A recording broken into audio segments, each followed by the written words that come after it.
Pagaki Star Times, downloading app for Macloni Vision Ticket Experience. Iramonana wabene. Ki online kiat miri www.newvision.co.ug. Di kamo ni kenyi kiloni media. Iramonana wakamo ekan metiye. Wilo ni tekta miri da tiye miri ki internet. Watam ni tika choma beti twali. Wamira wachaka yupo matien kicha moloni chawa me ni po tieni.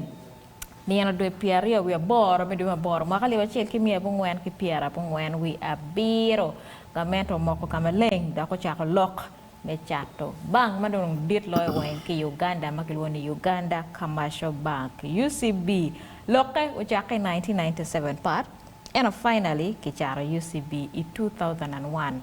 UCB was the biggest commercial bank gang chon ma jimi weng pagamente me Uganda eni weng kar through bank achil yani kar pa min magriem kere yindi ni bank weng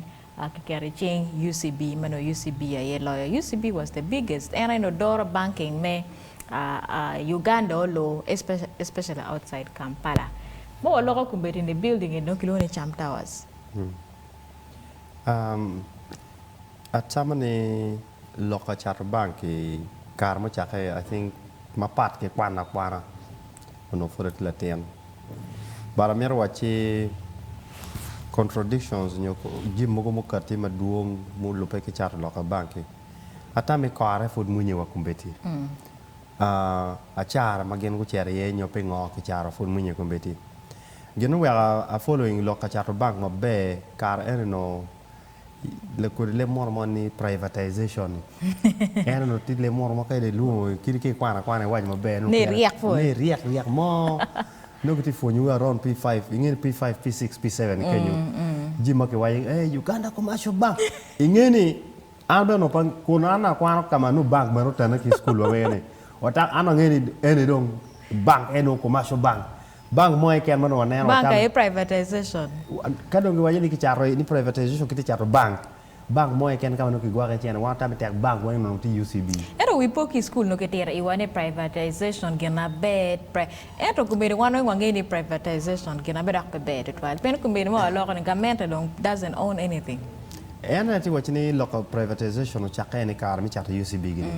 ma wangeni no beneti ni kaki charo gwa kelu chena mo kana ngini the advantages and the disadvantages la fonno titudo la fonno terno itame local part that is by this time man amunye we local UCB enta mero wachi charo bank any was not pobel gen maber twal mi achel chalo in Uganda PMN no bank mi lobo pa Uganda kete nena ko wati ke banks mo kana chalo me Kenya wati ke bank me Kenya Commercial Bank Matie wakan KCB uchung ni tit me tu nena eni pa lobo lobo gere lobo Kenya era ka chalo ko beri ko ni bank me na machung pa Uganda ma government ro mo keme ko rati ati eni bank pagamente matiu jibi pagamente mo kana wana chalo kitika raga komgi PM wati ki money mau there's one market teach ko kumbeti and of no ben chal fut kitika raga there's nothing permanent privatization car and government privatizing pour la jimi pa government weng ikino be UCB ikino be jimi weng cooperative societies ma be me ka tet wani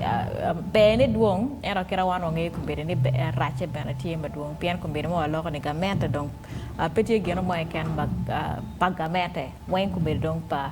wigine achel magiti ke chana ma meke building era ni era mo na achel ko be dong Stanbic Bank ayo wilo maka bebe kar mo na wilo ki borgi pian gen bra ko ki building era ni Stanbic ko o doc dong fudong kini ni fudo doc en kinye ni Cham Towers ni PM kar ma Stanbic no tikenyu no normalo kama pen kama ki UCB yani plus gena mark ma megino ti but because it's a big building jima duong time ye ento kete waje ko ne wache ni I think pober tama be twal ni kicharo ada ni we were merti kapo kan me wek mono be ke kera ma dok chen kan ne no ngoma te ma da dai e kar enone